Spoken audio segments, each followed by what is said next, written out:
Alright guys, welcome back to my YouTube channel. My name is Alexander Nadim. Let's go ahead and get started. So in today's video, I want to talk about the past, the present, and the future. And how this pertains to the thing you're trying to manifest, and how this entails into living in the end. So I'm going to go out on a limb and just let you know that the past does not exist.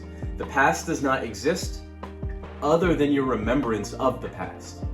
You see, you keep telling yourself a story of the past, especially if you are someone that lives in the past.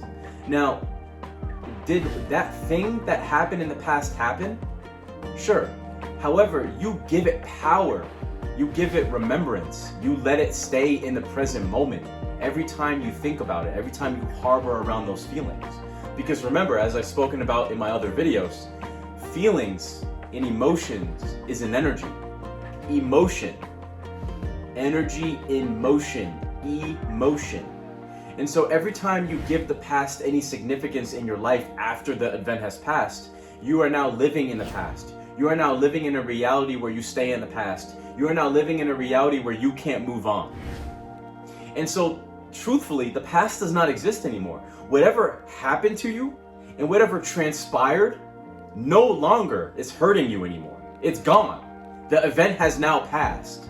However, the struggle is in whether or not you're able to overcome what actually happened to you.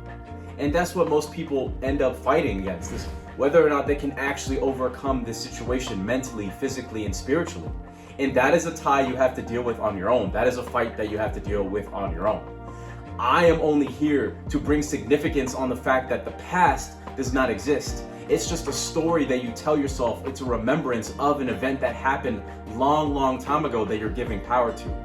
And the reason why this is so important with manifestation is the past might not even just be a big event that happened to you that caused such an emotional distress.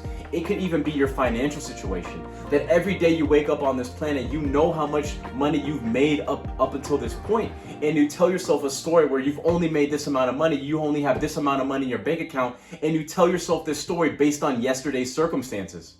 But the whole point of manifestation is not to ask yourself how, it's not to ask yourself when, it's just to let go and let God. It's just to let go and let it be.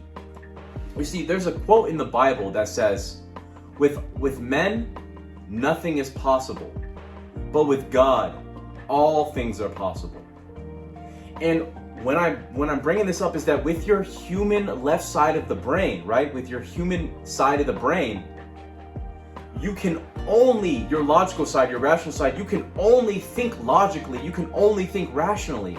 And so if you're someone that makes $60K a year, of course you're gonna have an X amount in your bank account, you're gonna have an X amount when you get a paycheck. Of course because you're trying to think rationally, you're trying to think logically.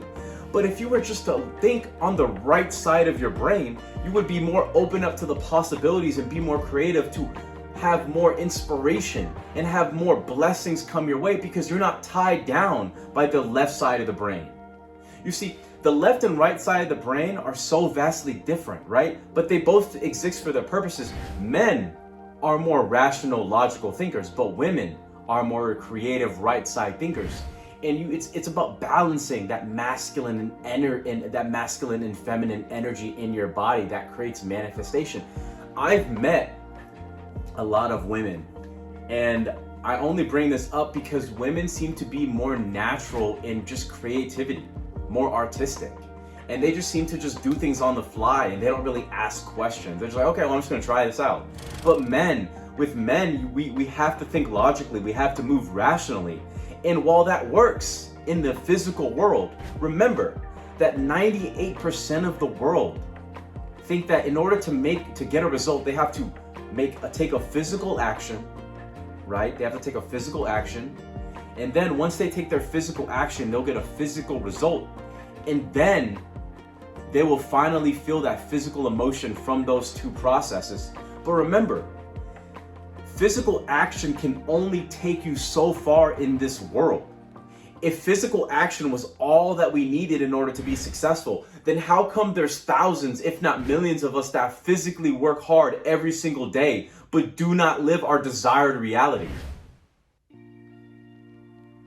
Let that sink in. Why, if physical action was all that we needed in order to be successful, why do a lot of people exist on this planet that do not live their desired reality?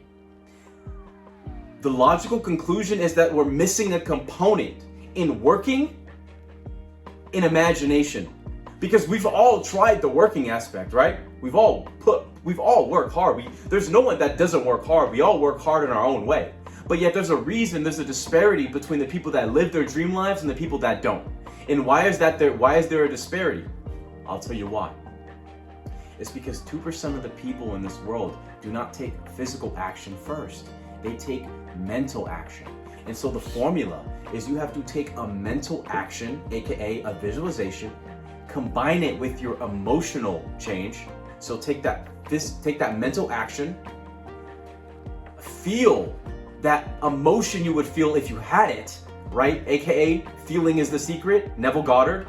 And then you take your physical action from that standpoint. Because what you're doing is you're constructing your reality based on that right side of the brain, because you're letting God and not letting be with man. You're letting God take course first and not letting the human side go first. And that's so vital with manifestation. And that's so vital with creating your reality. Because remember, time is just a construct. There is no past, there is no future. There only is the present moment. And so you have to ask yourself, what are you dealing with in the present moment? And what story are you telling yourself in the present moment? Are you telling yourself a story of when you were in 5th grade and everyone made fun of you when you did a presentation, and now that's why you're unconfident, that's why you're so afraid of doing presentations or talking in groups or talking out loud? Why are you telling yourself this story? Or are you telling yourself a story that one day you're going to be successful because you really believe you will? Don't you see that both those things don't exist? And the only thing that exists is your memory or your thought that those two things have happened or will happen or might happen. So everything in the present moment is your superpower. And it correlates with manifestation, because remember, manifestation is just shifting your frequency to the reality where you have that thing already. So it's not like I'm literally traveling to the future where I have the thing, or traveling to a dimension where I have the thing. I'm just bringing that reality here by acting as if I have it, by believing that it's here. And that's why it's so important to not get lost in the past, because I used to be there. I used to live in the past, right? It's easy to get lost in the past. So what you have to do is remember your superpower.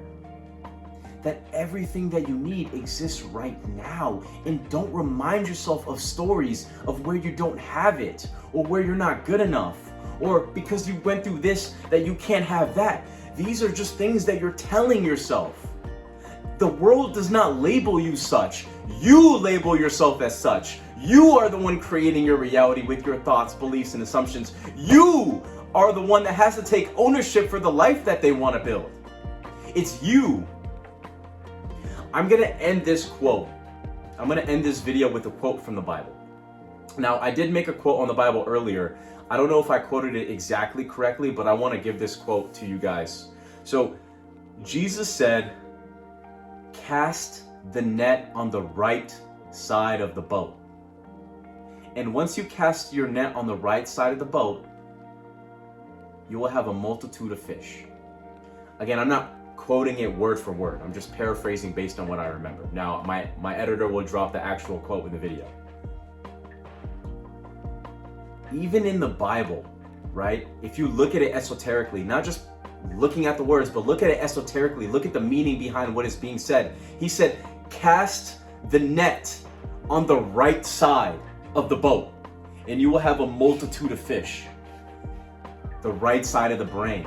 Cast your net on the right side. Cast your net on the right side. Let go and let God. Don't think of the past. Don't think of the future. Focus on the present moment. Don't take physical action first. Take mental action first. And then feel your mental emotion, or feel your emotion, and then you take physical action.